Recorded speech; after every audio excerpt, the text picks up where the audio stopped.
What's up guys, MKBHD here, and welcome to the retail unboxing of the Samsung Galaxy Fold. So this is an interesting one. This is the first foldable phone that's really going on sale to the masses. It's priced way higher than even any other high-end Samsung flagship, so it's clearly positioned as a luxury device. And so while you're probably right that most people won't be buying this, some people will. So it's already on sale, it's pre-order. So this is what people paying that $1,980 will get in the box, plus a few bonus second impressions. So if you haven't already seen my detailed first impressions video, boom, it's up there in the corner, or it's the first link right below that like button. So you're about to see a bunch of examples of Samsung trying really hard to make you feel like your money was well spent. So the presentation of the box, as you've seen, within a box, it's awesome. It's super extra. The thin box on the top is the phone, believe it or not, but we're gonna put that to the side for a second because you do get some other stuff. So in this pouch here at the top, there's a two-piece Kevlar case and a SIM card ejector tool, and we'll get back to that case in a minute. Then in this little AKG sleeve here at the top, there are a pair of Samsung Galaxy Buds. So these are the $139 wireless earbuds that you could consider AirPods equivalents in the Samsung or Android world. Pretty big inclusion here if you ask me, and since the Galaxy Fold doesn't have a headphone jack, this is one step closer to committing to wireless. There's no other dongles, just straight up wireless headphones. Then there's also a fast charger and USB-C to full-size USB dongle in the box. And then on the other side in those boxes, there are more rubber tips for the Galaxy Buds and a USB-C to USB-A cable.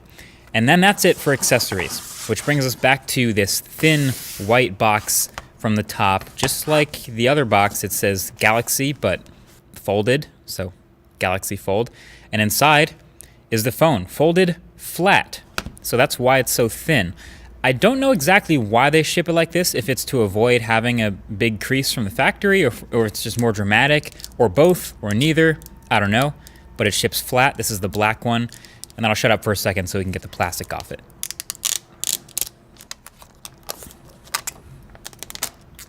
Always fun. So booting it up for the first time, the setup process is pretty much identical to the Galaxy S10 or any other Samsung phone. You sign into your Google account, you sign into your Samsung account. You can do this on the front screen or on the inside screen, but like I said in the first impressions video, that keyboard is kind of small, so I prefer the bigger screen. And then by the end of it, eventually, you end up in the Galaxy Fold with the smart, stock black butterfly wallpaper with the pitch black pixels around the edges and the middle. That is the unboxing experience. Now about that case it came with. So any case for the Galaxy Fold that anyone makes will either have to be foldable or come in two pieces. This seems like the smart way to do it. It's a two-piece Kevlar sort of flexible material, but it avoids that huge hinge and it has no moving parts. It has adhesive, of course, also on the inside that you can line up to attach it, but you don't actually have to use the adhesive if you don't want to. I found the installation goes on and comes off just fine.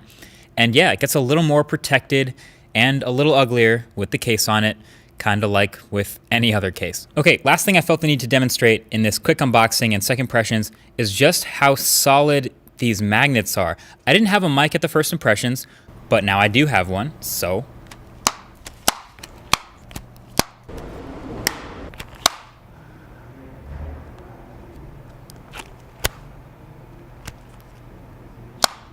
that is just super satisfying. Flip phones are back, and for good reason. So there's a magnet in each side of the Galaxy Fold, about 2/3 of the way down, as demonstrated by this magnet paper, my new favorite scientific observation tool.